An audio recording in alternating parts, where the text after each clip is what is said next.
it's in some ways unclear what would be an effective resistance to the march of authoritarianism and its appeal to many ordinary people. So I guess I'm inclined to think that it's going to be critical to try to build strong forms of group solidarity.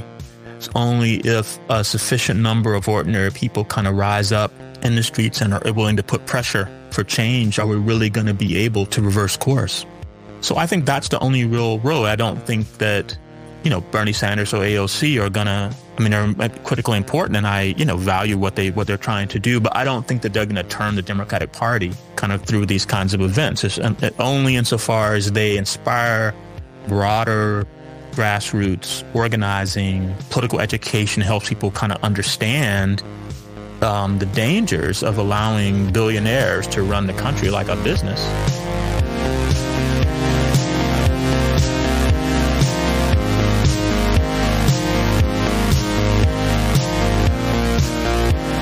Hello guys, hello and welcome to this week's episode of the Dissens Podcast, another one in English. Been a long time. This week on my show, Tommie Shelby. Tommie Shelby is a philosopher and professor at Harvard University, so Dissens Podcast going Ivy League here. No, but seriously.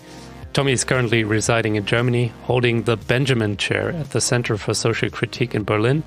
And you guys that are long-standing listeners, you know I share a history with the center.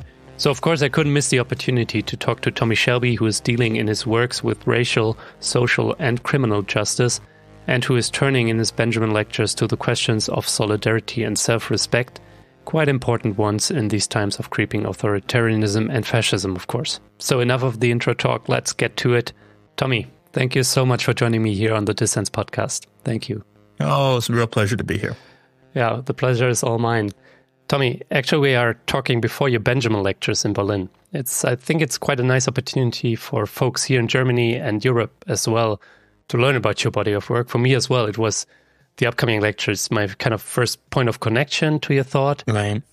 Which is quite interesting, your thought, because it's combining ideas from Black radical tradition, Marxism, as well as Afrikaner philosophy, and especially the first two, Black radical tradition and Marxism, are kind of a part of this podcast as well. Uh-huh. So for starters, it would be interesting to hear from you, Tommie, how your Benjamin lectures, where you develop specifically what you call a political ethics of the oppressed, how that fits into the broader context of your work. And just to give our listeners who might not be familiar with your work, just to give them a bit of context, your books, for example, deal in general, of course, with issues like racial and economic injustice and Black solidarity, but also specifically things like the ghetto experience as a manifestation of persistent racism, or the idea of prison abolition, for example. So just to give our listeners a bit of context.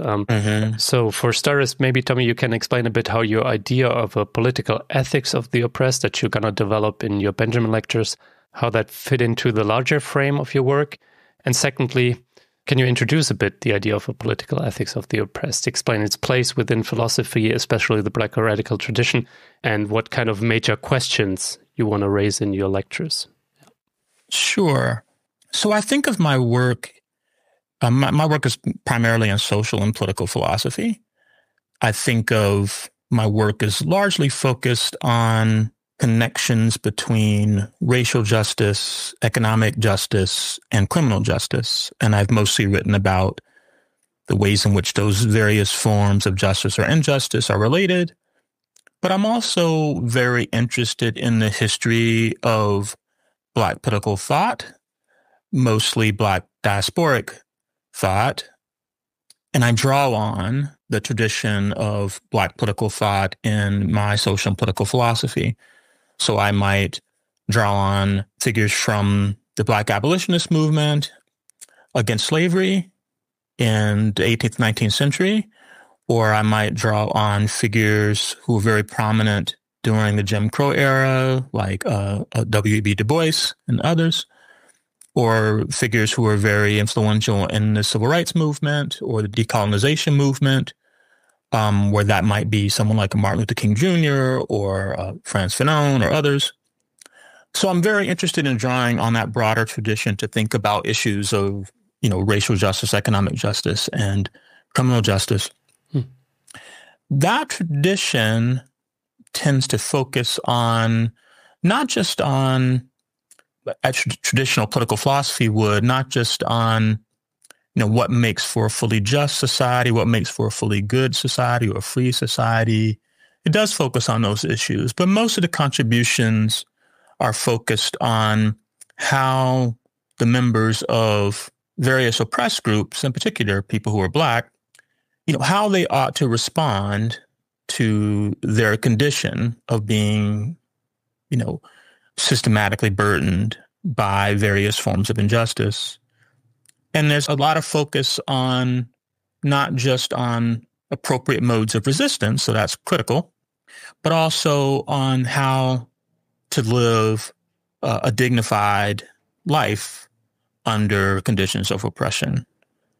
So the political ethics of the oppressed is largely about that set of questions. What are the values?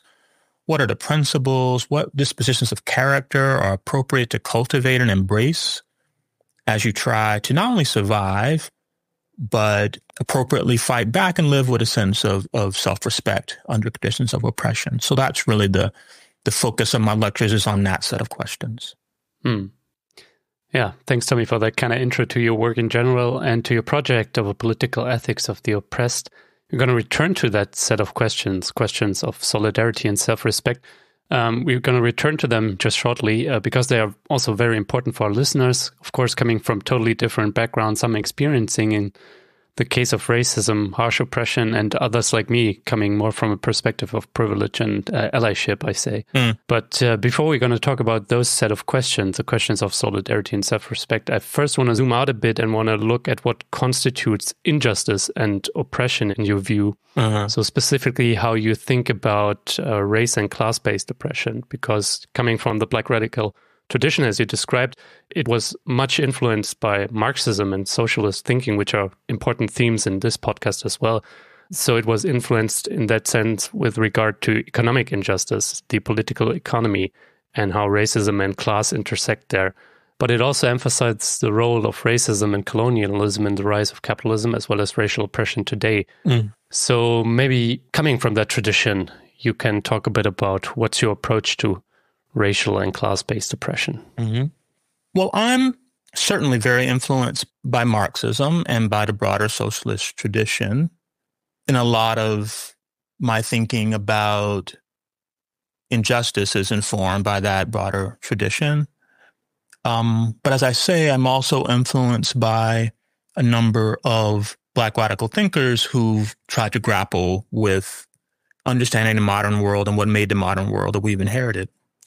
And that includes, yes, of course, thinking about the emergence of capitalism as a global phenomenon, but also understanding that the emergence of capitalism was joined with, interconnected with explicit forms of racial domination, whether in the form of the slave trade to the Americas or the Jim Crow regime that emerged in the wake of the fall of slavery, or apartheid in South Africa, or various forms of colonialism, whether in Africa, the Caribbean, or in Asia. Those forms of oppression are obviously interconnected with economic exploitation, as is traditionally understood within Marxism, but they also include an ideology that suggests that certain groups are inferior and don't have the same moral standing as others, in particular people of European descent. And that ideology is not just a convenient rationalization for exploitation, though it is obviously that.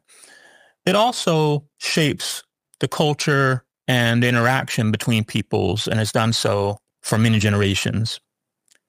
And that culture and the way in which it shapes how people of various backgrounds interact is something I think that needs its own kind of diagnosis and perhaps even distinctive modes of resistance. So when I think of myself as drawing on the Black radical tradition, I think of myself as drawing on a tradition that takes seriously both exploitation of workers under capitalism, but also various forms of race-based stratification that have existed now for several hundred years and continue to persist and have influence on the world that we currently inhabit. Yeah, injustices having their own logic, but being deeply connected. That, of course, poses questions of how to think about solidarity and struggle, what form solidarity is taking or should take, something that you grapple with, and maybe you can elaborate on that a bit later. But I first wanted to get your sense or your opinion on a concept that's been discussed quite recently, the concept of racial capitalism, which is especially focusing on the historical role racism played in the construction of capitalism. And quite recently, there's been much debate on that concept, racial capitalism, and it's also been a reference point for social movements such as Black Lives Matter. Since I'm personally new to this, and many of our listeners, I guess, could you explain a bit this concept of racial capitalism? What are its merits in your view in adequately understanding capitalism and resisting it? And how do you personally think about it? I mean, racial capitalism is certainly a concept and a set of theoretical debates that I'm familiar with. It's not a concept I typically invoke in my own work, though I engage with it, the set of ideas. There's a debate around the origins of capitalism and how to understand the history of capitalism, where some would insist that history is inextricably tied to the race idea and its implication in various imperialist projects. There's stronger and weaker versions of that view. You might claim that capitalism would not have become constitutive of the global order if not for racial domination. That'd be a very strong claim. Might be true. Some would say, while not making a strong counterfactual claim of that sort, might just say it just contingently helped to create the world that we know. That is, racial domination helped to create the form of capitalism that we know, though perhaps it could have had a different history. But that's the history we've inherited, and there's not a way of appropriately resisting this particular form of global capitalism without taking seriously the history of racial domination and all its consequences. And that point of view I'm sympathetic to, and think that something along those lines is probably right. I mean, the notion is invoked probably most famously in a book by Cedric Robinson called Black Marxism. I don't know that a lot of people who currently embrace the idea of racial capitalism would accept everything he says in that book. You know, for instance, I mean, he thinks that the race idea and racial domination is very old. It goes back to the ancient world and is not a modern notion, as many Marxists and neo-Marxists would insist. So I don't think of racial capitalism is a settled idea. There's a set of debates about what it really means. What are its key claims? But I think fundamentally it is a claim in social theory about the correct history of global capitalism and how we should understand it, and a claim about the appropriate forms of resistance, so that you wouldn't think necessarily that international working class solidarity is going to be the full solution to the problem. Yeah. And what is, in your view? Because a lot of socialists put primacy on the social struggle, on working class struggle, and have kind of struggles for racial justice on the back burner. So there is this idea of a universal working class taking for granted and not thinking deeply enough about how to actually build it, given all the racial tensions and hierarchies within the working class as well. So how do you think about that problem? What's the solution to the problem of racial capitalism in your view? Well, you might think there are going to need to be multiple struggles that are happening kind of simultaneously, and there might need to be an independent collective struggle against racism in its various varieties. And of course, you might think, I think rightly, that any attempt at multiracial, multi-ethnic working class solidarity is going to have to confront the persistence of racism amongst the working class itself, and that is a pretty intractable problem in its own right. Yeah, totally. We're actually going to return to that question of solidarity. But Tommie, speaking of the right analysis and solution to like racial injustices and class injustices, I wondered how you think about and compare to liberal views of racism and anti-racism. Because for me, it seems the dominant view about racism is that it's a set of attitudes or actions of racist individuals. And this then is reflected in liberal approaches to anti-racism, which is all about anti-discrimination and representation, which is fine, but not nearly enough, I guess. I mean, it's fine to say if there's a social ladder, make it at least as fair as possible, give everybody the best chance to climb the ladder. But in reality, we just see that there's so many shitty jobs, for example, at the low end of the ladder. And, well, it's most likely going to be a migrant or a non-white dealing with that sort of disadvantages and that sort of jobs, for example. So anti-racism informed by socialism should be also concerned with changing the game entirely, making the economy more equitable for all, not just for like the few on top of the ladder. But yeah, I wondered what you make of liberal notions of racism and anti-racism. I mean, I should probably first say, I mean, I tend not to use the label liberal as a kind of negative label for my political opponents, partly because I think of myself as committed to some dimensions of liberalism. I understand what you mean. There's a kind of way that sometimes people on the left speak of liberals, and they don't necessarily mean the kinds of views that I would defend, that I think of are part of the liberal tradition and its egalitarian strands.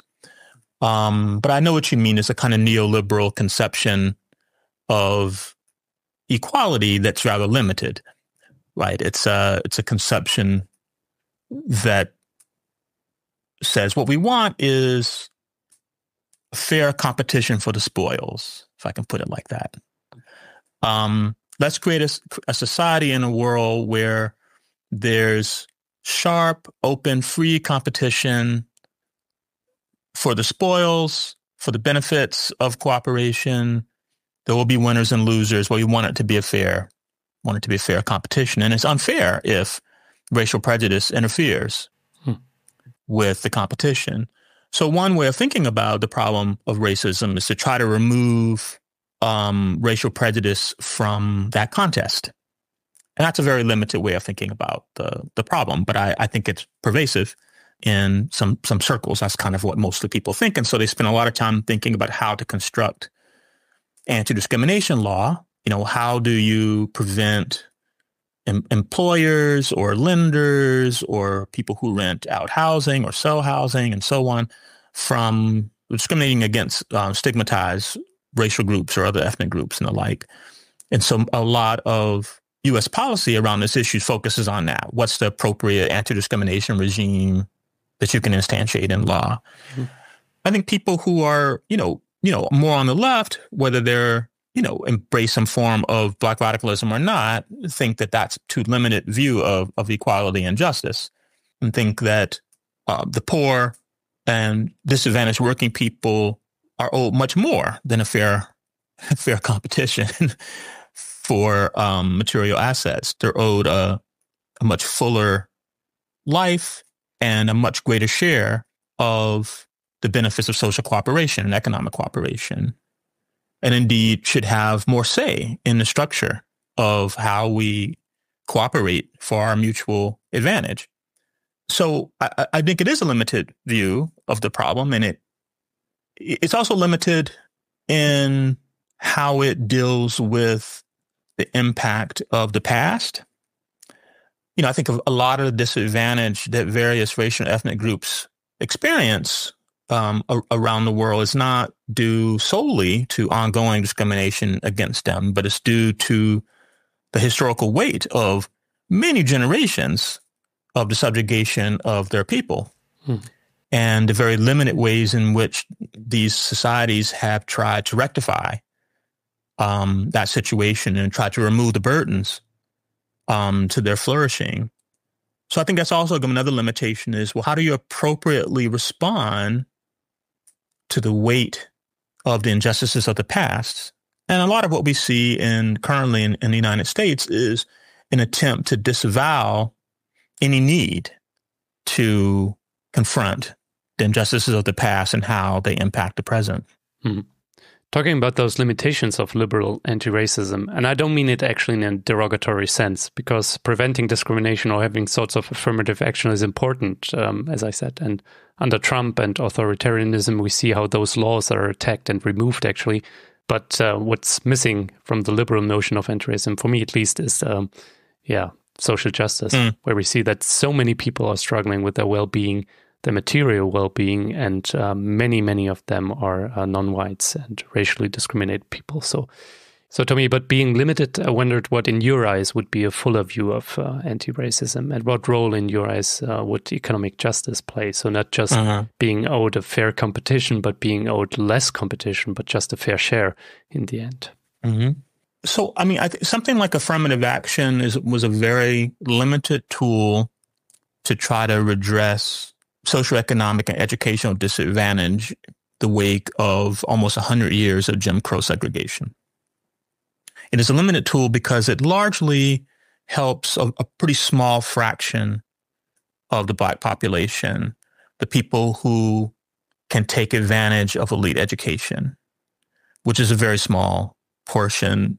You know, the vast majority of colleges and universities in the United States, and I'm sure that's true in many other places, most of these places are not selective. They accept an overwhelming number of their students, in which case Black people would have access to them.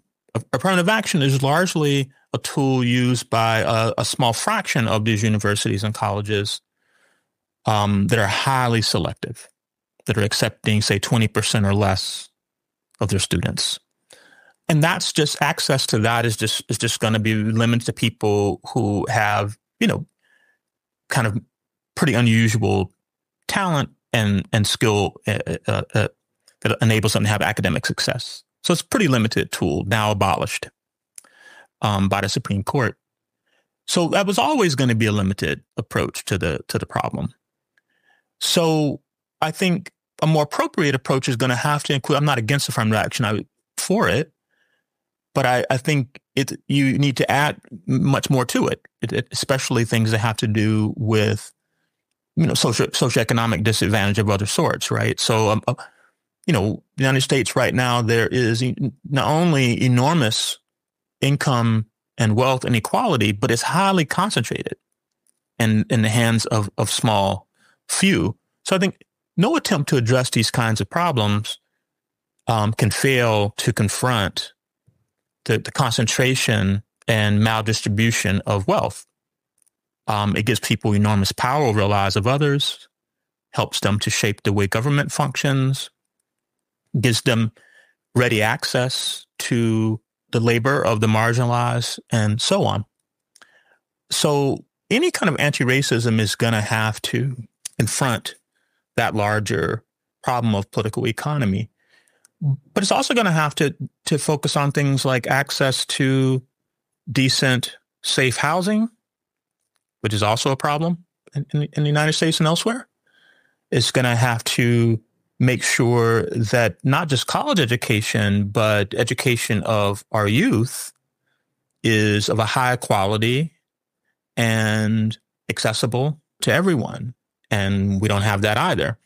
I mean, one concrete way in which that works is, you know, people who are wealthy and affluent are able to get their children very high quality education, either through private education, which is very expensive, or even if they go to a public school, they use money to supplement that education to give them other kinds of advantages. So ordinary working class, middle class people who don't have that kind of extra money are not going to be able to get access to the highest quality education that will enable them to compete for those selective college spots.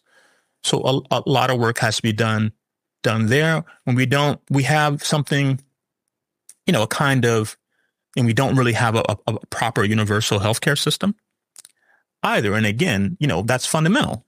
People to have access to healthcare, including mental health care, to be able to flourish in life. So I think any attempt to kind of confront inequality, racial, economic, and otherwise, has got to be working on all these fronts and can't be limited to a narrow anti-discrimination regime.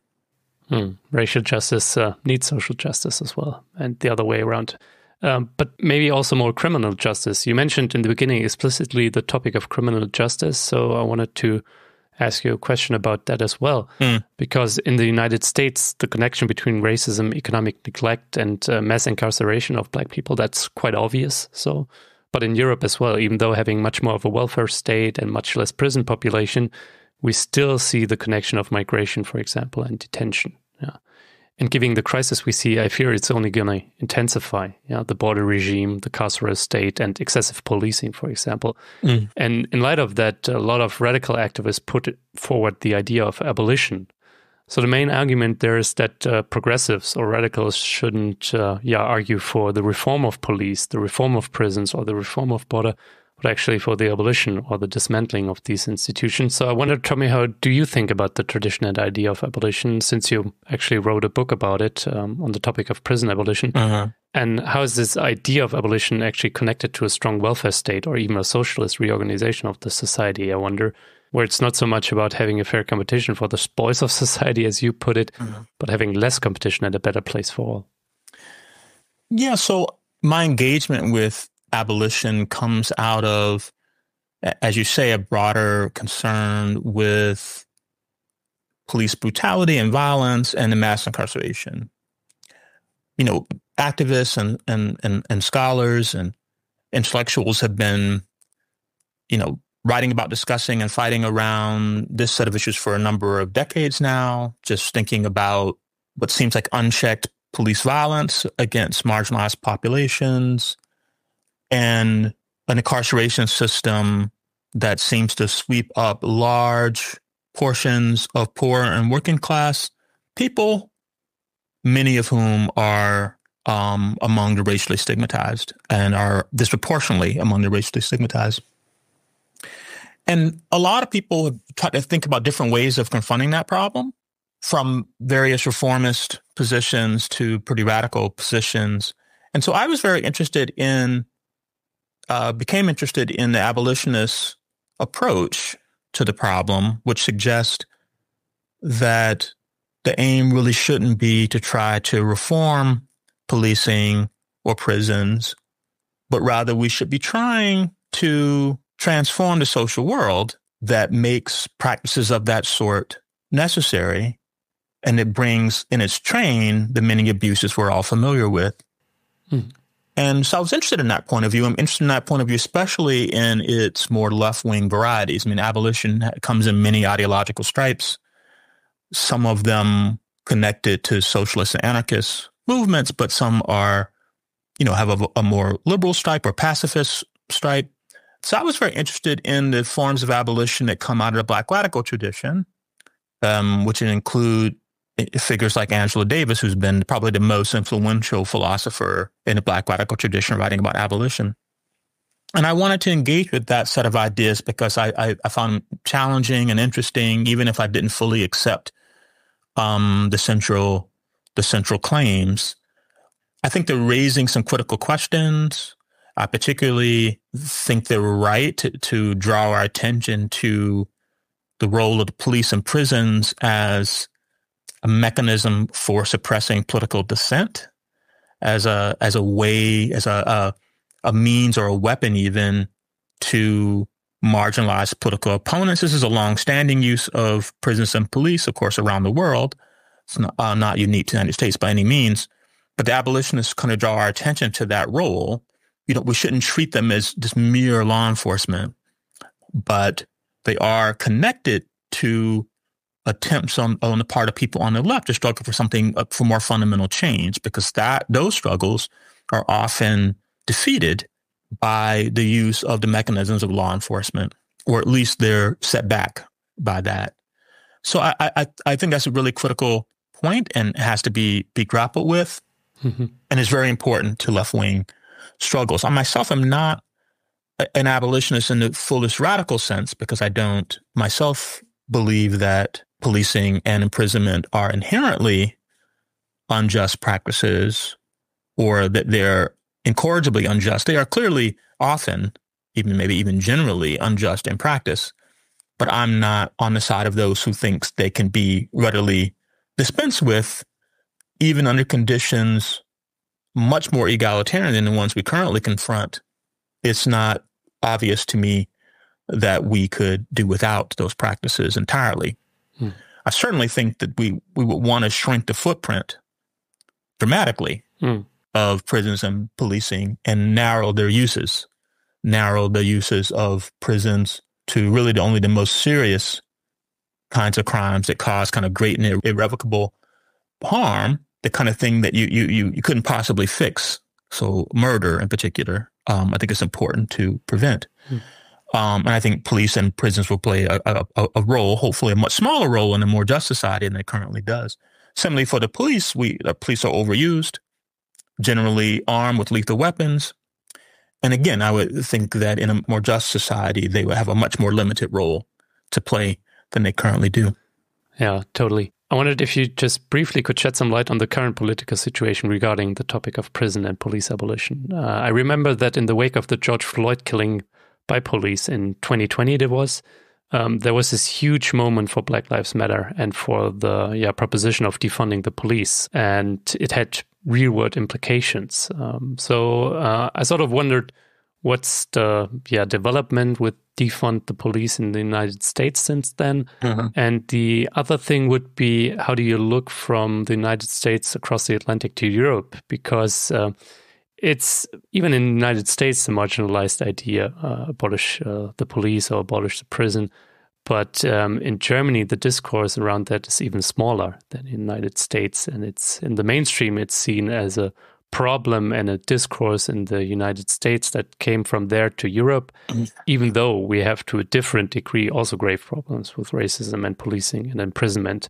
So I wondered how you look on that, and if socialists everywhere should push for abolition as well, even though it's kind of in the mainstream perceived or branded as it's kind of ultra radical and utopian idea. Yeah. Maybe the first thing to say is abolition is actually a very old idea, and its origins are actually on the left. These are ideas that anarchists like, Peter Kropotkin or Emma Goldman defended, many socialists, Eugene Debs, lots of other people have defended it, well before the current moment. So I think of the contemporary abolitionist movement is picking up a much longer tradition of thought. And that older tradition of thought was very focused on, the point I made before about the role of the police and prisons in suppressing dissent, and that you have to understand it as a kind of weapon of the dominant regime. That's a very old idea in the abolitionist movement, and abolitionist tradition, I should put it like that.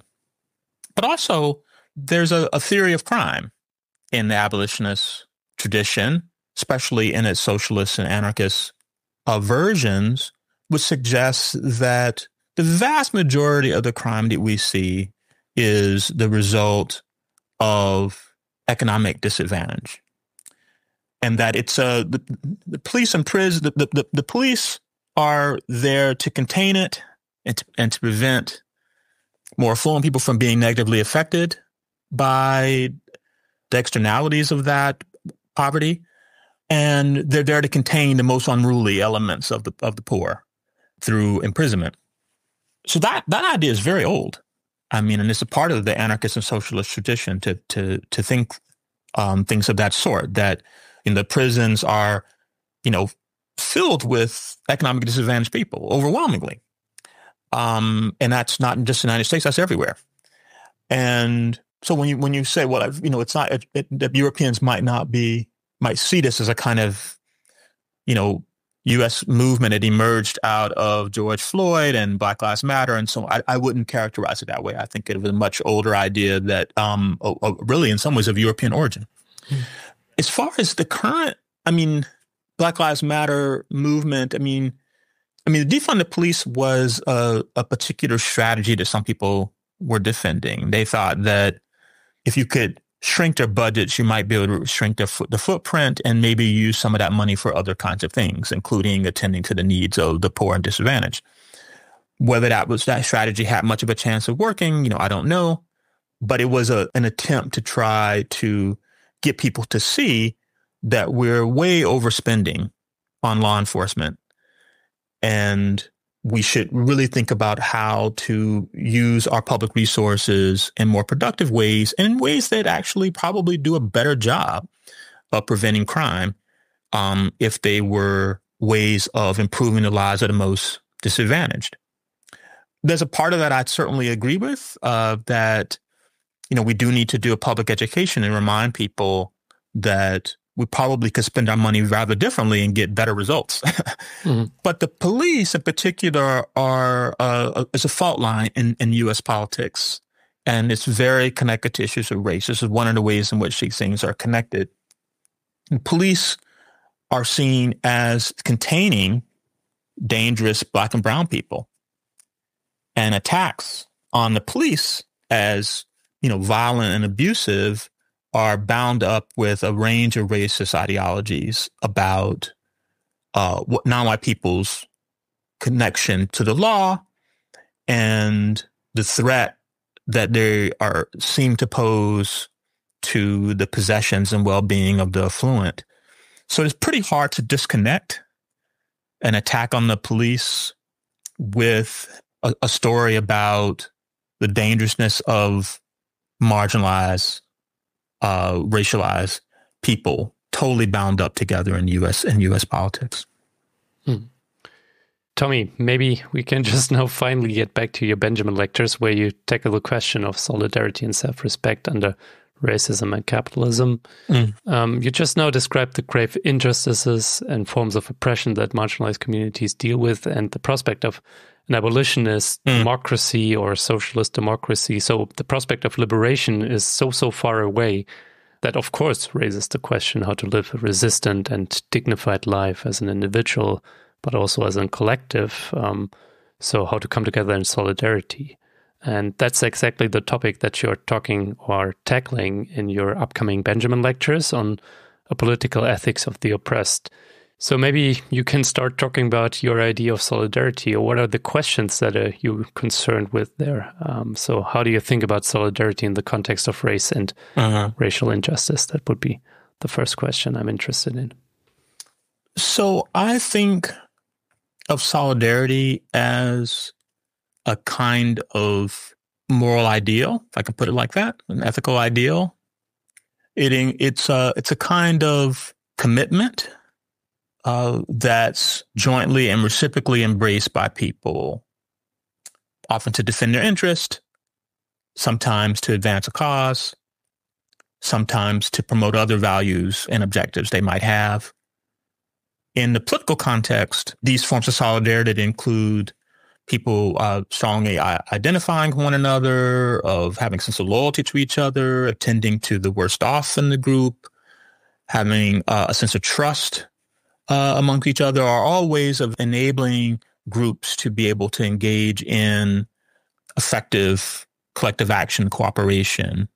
And sometimes that collective action and cooperation is focused on specific political values and objectives. So we speak of kind of political solidarity.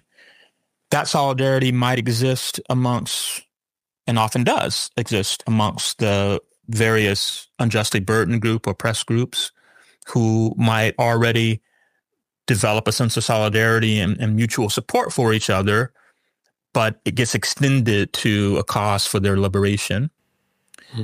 That solidarity can, of course, be drawn on and extended to a broader cause that would include people who may not be among the oppressed group, as they try to bring about some desirable end. I think when it comes to major structural transformation, I do not see a way to bring it about without strong forms of group solidarity, both among those directly affected, among the oppressed, and amongst people who are potentially allies or comrades to those who are oppressed. So those forms of solidarity might take the form, if I'm right in thinking that racial domination it has to be confronted directly and can't just be seen as something that will be solved as a side effect of a socialist struggle. then it's going to be important for there to be forms of solidarity that are appropriate to that problem, just as there need to be forms of solidarity that are appropriate to the problem of economic exploitation under capitalism.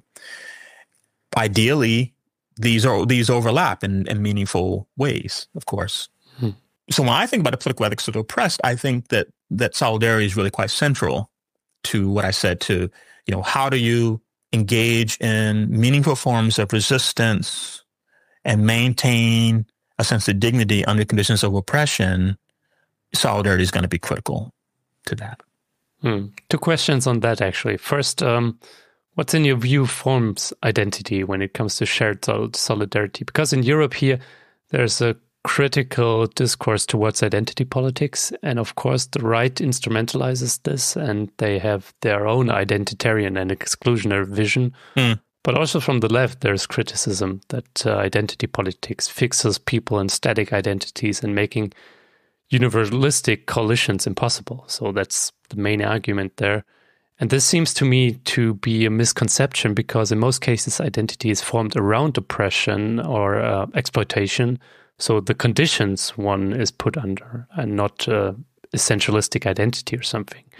And struggling together against that oppression actually is the form of identity. And in that struggle, identities transform as well. So it's kind of an open process. So if I understood you correctly, you propose to think of solidarity in that non-essentialistic terms, but maybe you can elaborate on that. And the other thing would be, Tommie, you talked just now about overlapping of struggles. So forming an overarching solidarity out of difference. That is quite an important thing for any socialist challenge to capitalism. Forming this, what you earlier called multi-ethnic, multiracial working class.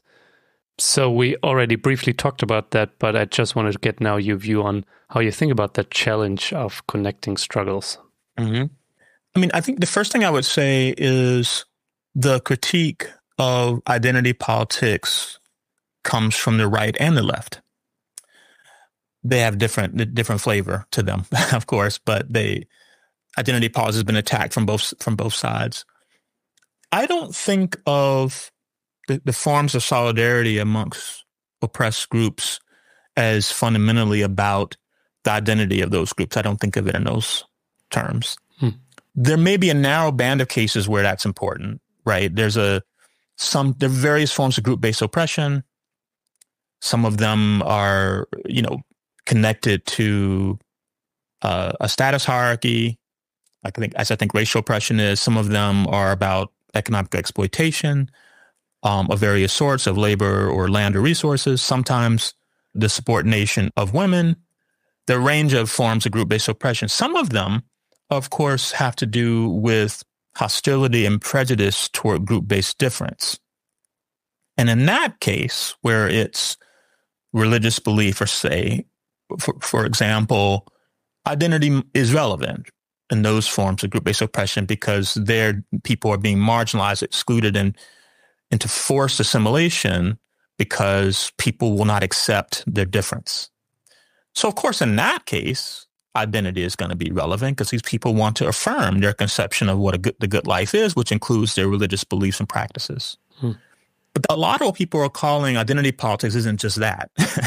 And they're talking about all these other forms, which I don't think are really fundamentally about identity. I think they're fundamentally about groups that are dominated and exploited, and they may not be that different from the dominant group. And that's not really the critical thing. So there I say the solidarity is not based on their affirming some collective identity. It's based on their recognition of their common condition and subordination, and hopefully their joint commitment to trying to resist it and overcome it. So some of these forms of solidarity are bound up with specific oppressed groups who will be, if you like, the lifeblood, the center of collective cooperative action to transform things for the better. And I don't see why that should be dismissed as a kind of identity politics. I think it's critical, and it's not really fundamentally different from the working class struggle. It's really quite similar. The working class is also, I think, exploited under global capitalism. And it makes sense, as a long tradition of socialist thought has suggested, for them, in light of their common condition, to develop a joint and reciprocal commitment to fight together against it. I guess if I differ from that tradition, it's that I don't think that that's the linchpin to solving all forms of group-based oppression. Critical to it, but I don't think putting all your energy into that is going to solve all the others. Yeah, I'm totally looking forward to seeing your lecture on the topic of solidarity. Just briefly, because the time is running, just briefly talk maybe about the topic of self-respect as well, which is of course critical to anyone that experiences oppression, because full emancipation, like a just society, that's something that's really a long-term and even an uncertain goal. Yeah. So the question of how to live like a defensible and dignified life under oppression, that's something quite important. And that's something the Black radical tradition philosophically highlighted. And you coming of that, tradition and coming of the group that experiences historical oppression until today, I wondered how you think about the question of self-respect. Maybe you can give us a slight glimpse of your lecture on that, which is going to be much more extensive, of course. Mm-hmm. So I'll take up the question of self-respect mainly in the third lecture, the last lecture. And one thing about oppression, as I understand it, I mean, this is the people who I would regard as oppressed are people who are not just negatively affected by injustice, but people who are in a kind of long-standing position of subordination, perhaps over generations. That kind of condition, you find yourself trying to figure out how to affirm your sense of equal moral standing when you're being constantly attacked as subordinate, as inferior, as your interests not really counting for much.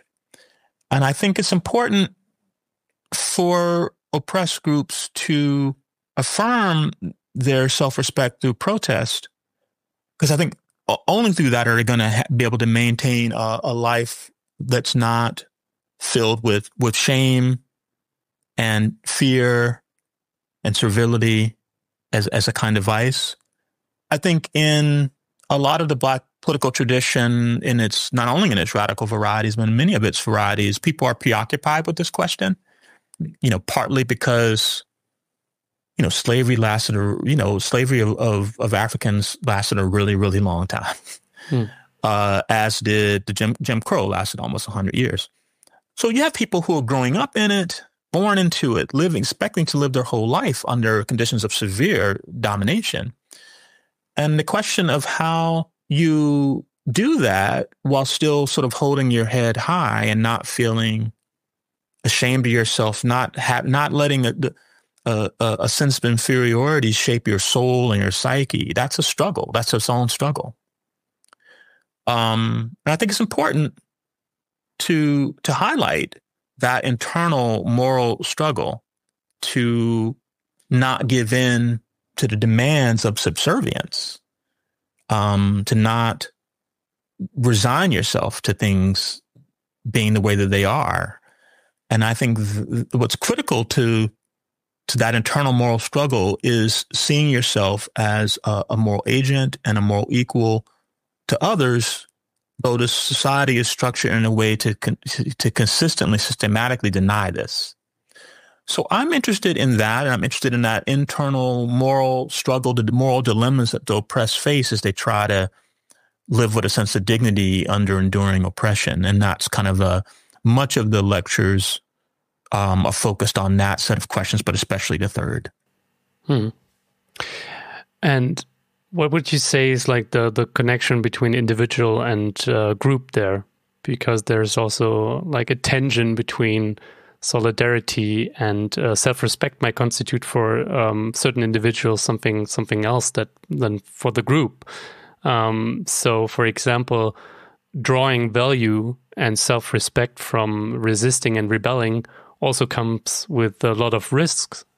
It comes with the risks of for one's own livelihood, for example, or even for one's life in many cases, right?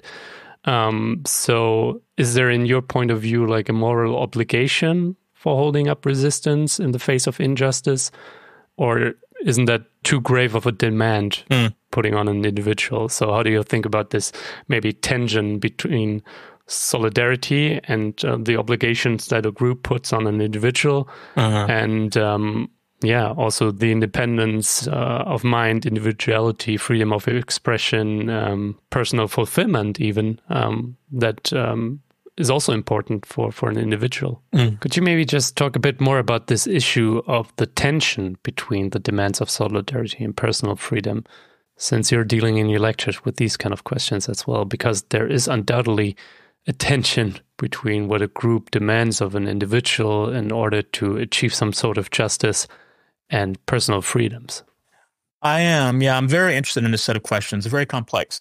And I agree there are tensions there between the demands of solidarity and demands the individual will naturally make to try to have a sense of personal freedom and prerogative and to try to pursue their own ends. And I think that's a delicate balancing thing. I think there's got to be space.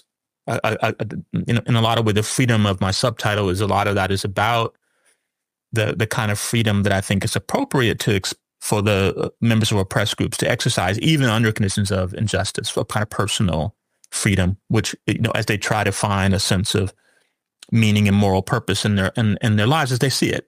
And that might diverge from what the group might demand of them. And I think that's a critically important question in a challenge. I don't know that it's fully resolvable in the sense that I think it is just a deep tension. But I'm also interested in trying to show that self-respect isn't just a kind of personal virtue, but it's connected to the group, at least with some forms of group-based oppression. Because some forms of group-based oppression, the group is a target of subordination, explicit target of subordination, and the actions of the individuals in the group will affect the fate of the others.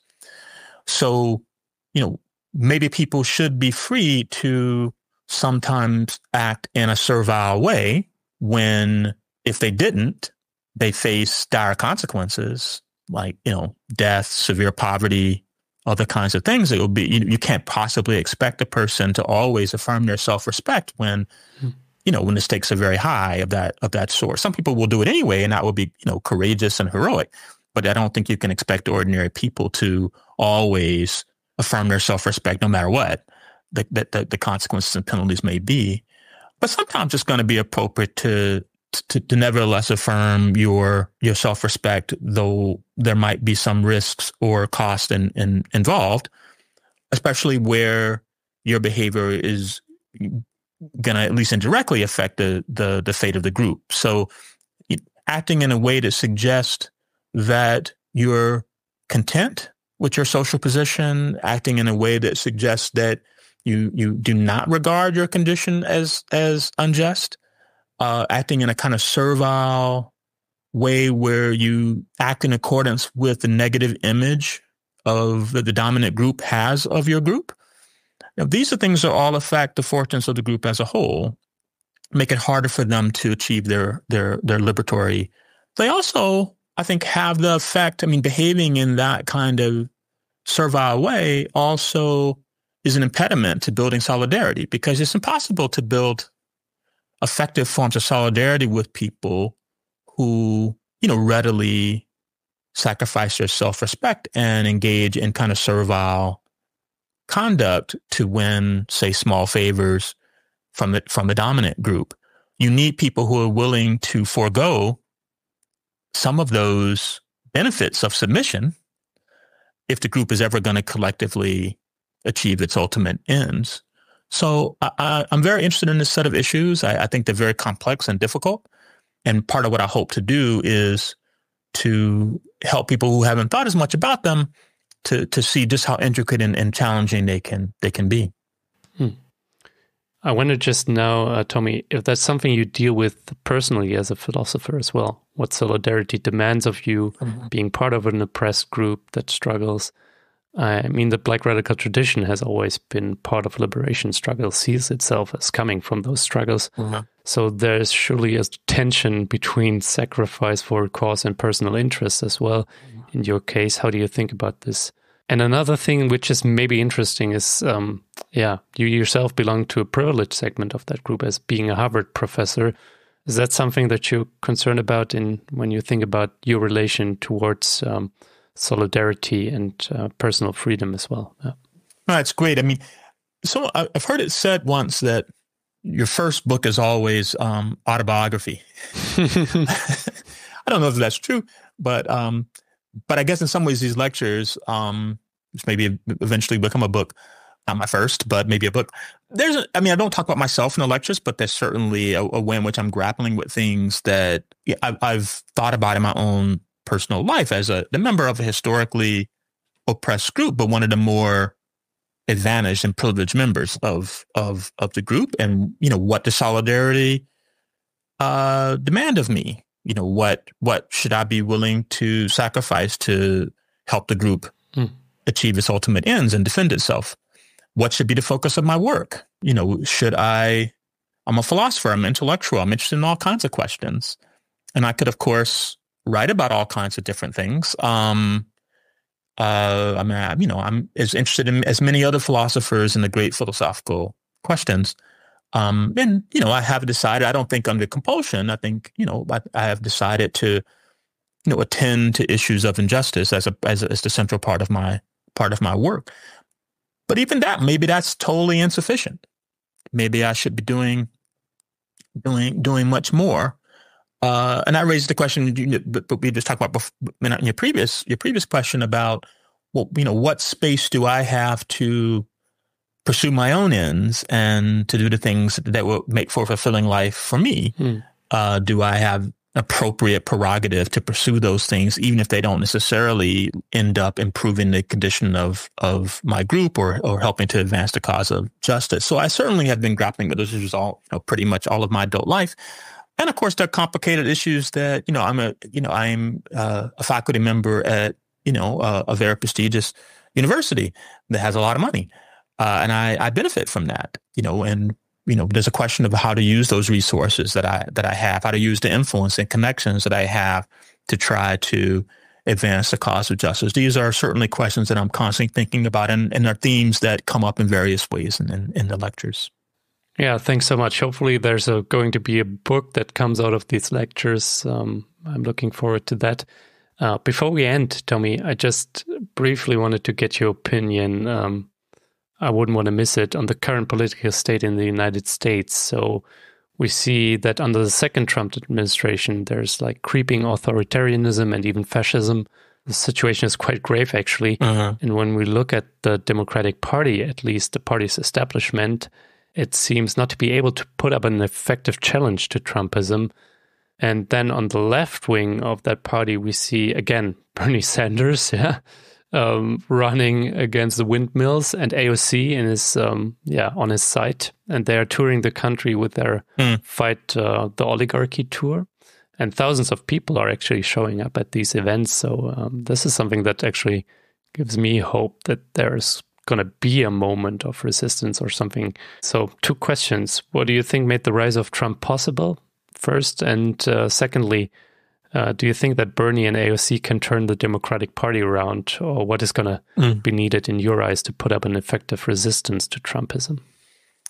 I mean, to be perfectly honest, I think even when Trump won the first time, I felt that I couldn't really trust a lot of assumptions I've made about politics maybe in the past. It was very surprised by that outcome.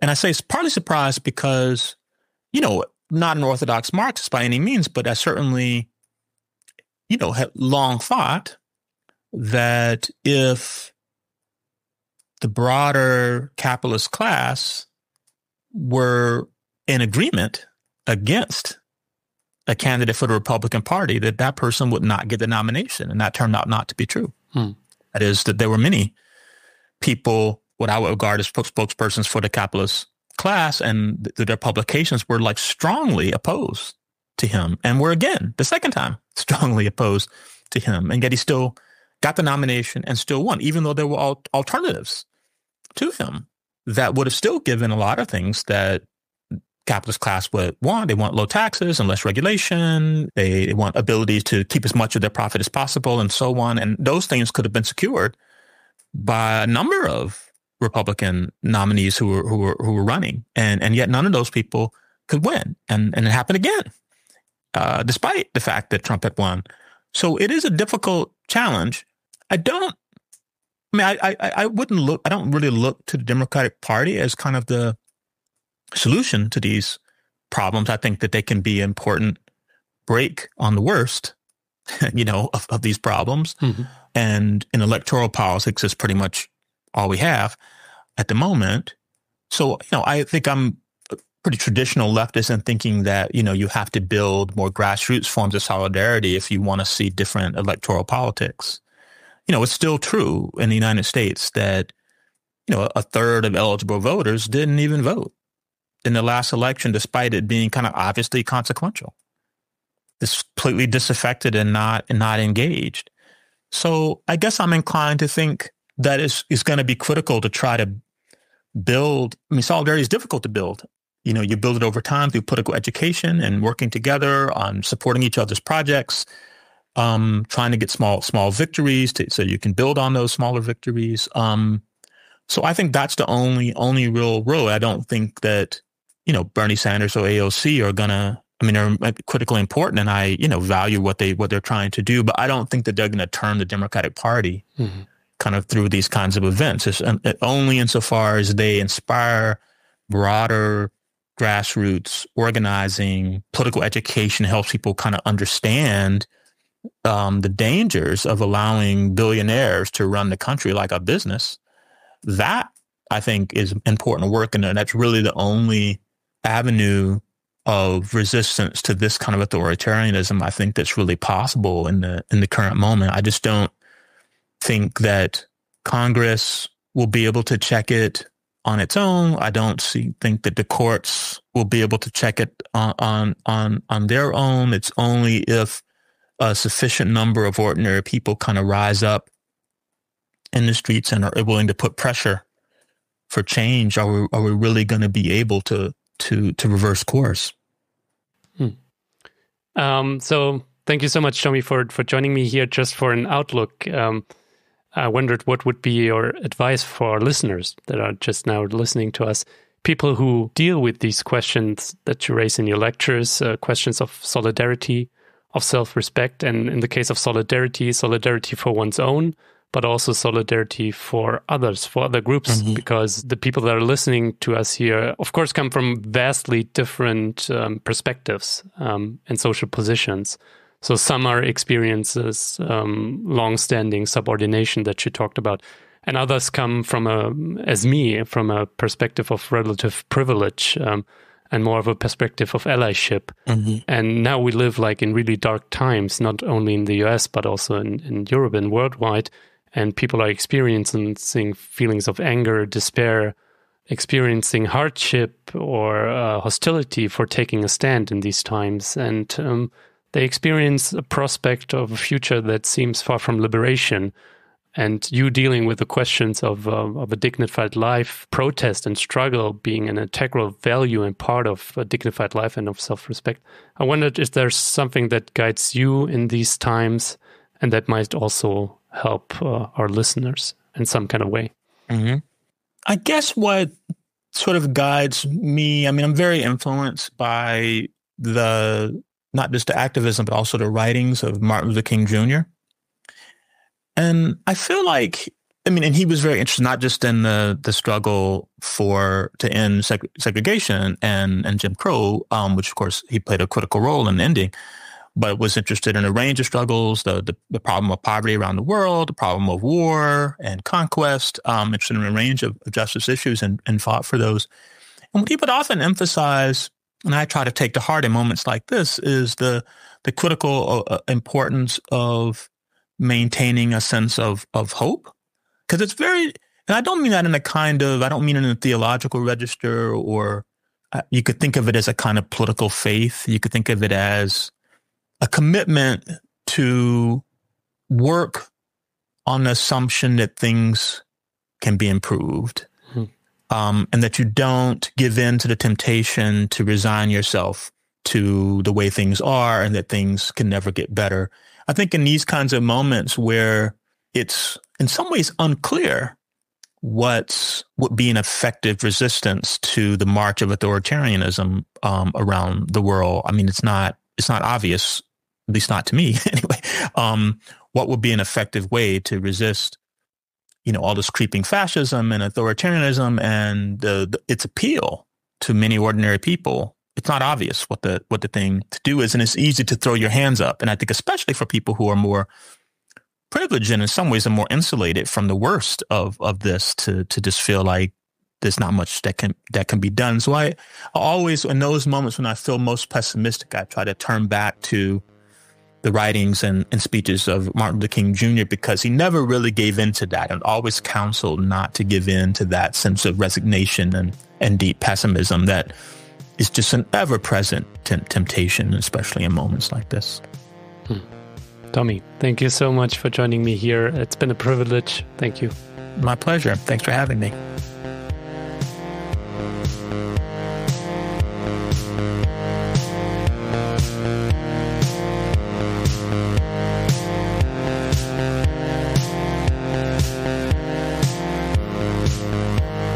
Ja, ihr Lieben, jetzt noch auf Deutsch zum Schluss. Ich hoffe mal, euch hat die Folge mit Tommie Shelby gefallen.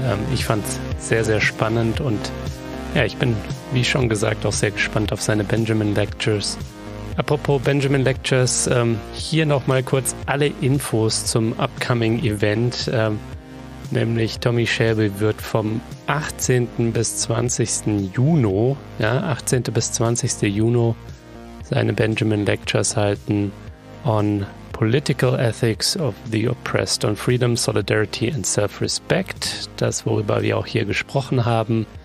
3 Lectures sind das, jeweils von 6 bis 8 Uhr am Abend, also 18 bis 20 Uhr. Und das Ganze im Haus der Kulturen der Welt in Berlin, im Miriam Makeba Auditorium. Wenn ihr in Berlin wohnt oder dort sein könnt für die Lectures, ja, dann nehmt euch doch die Zeit und besucht sie. Wäre doch cool, wenn der Saal voll ist. Im Miriam Makeba Auditorium sind 950 Plätze. Der Eintritt ist frei und es ist keine Anmeldung erforderlich. Für alle, die nicht in Berlin wohnen oder die nicht dorthin reisen können für die Lectures, dazu gehöre auch ich. Es gibt am Ende eine Aufzeichnung, eine Videoaufzeichnung der Lectures von Tommie Shelby, die auf dem YouTube-Kanal des Centers for Social Critique veröffentlicht wird. Das werde ich auch dann im Nachgang der Veranstaltung dann noch in den Shownotes verlinken. Oder auf der Website von Kritische Theorie in Berlin, criticaltheoryinberlin.de. Dort findet ihr auch die Aufzeichnung, die Videoaufzeichnung von Tommie Shelbys Lectures. Genau, so viel dazu. Jetzt sei noch gesagt, damit ich diesen Podcast hier machen kann für euch und für alle anderen da draußen kostenlos, unabhängig und werbefrei. Dafür bin ich auf den Support von einigen Fördermitgliedern angewiesen. Genau, wenn du noch nicht dabei bist, du es dir gerade leisten kannst finanziell und dir dieser Podcast natürlich gefällt, Logo, dann werd doch gerne Fördermitglied. Das geht schon ab 3 Euro im Monat. Ja, und du supportest damit meine Arbeit am Podcast, machst diesen Podcast hier möglich und auch die Arbeit der Was tun Crew, Inken und Valentin vom Was tun Podcast, die unterstützen wir ja auch. Und es winken Goodies und es gibt wöchentlich Verlosungen. Was es dieses Mal abzustauben gibt, erfährst du natürlich in den Shownotes und da auch alle Infos dazu, wie du Fördermitglied werden kannst. Alles klar, das war es nun auch von mir für diese Woche. Ich danke euch vielmals fürs Zuhören und würde mich freuen, wenn ihr beim nächsten Mal wieder einschaltet. Bis dann.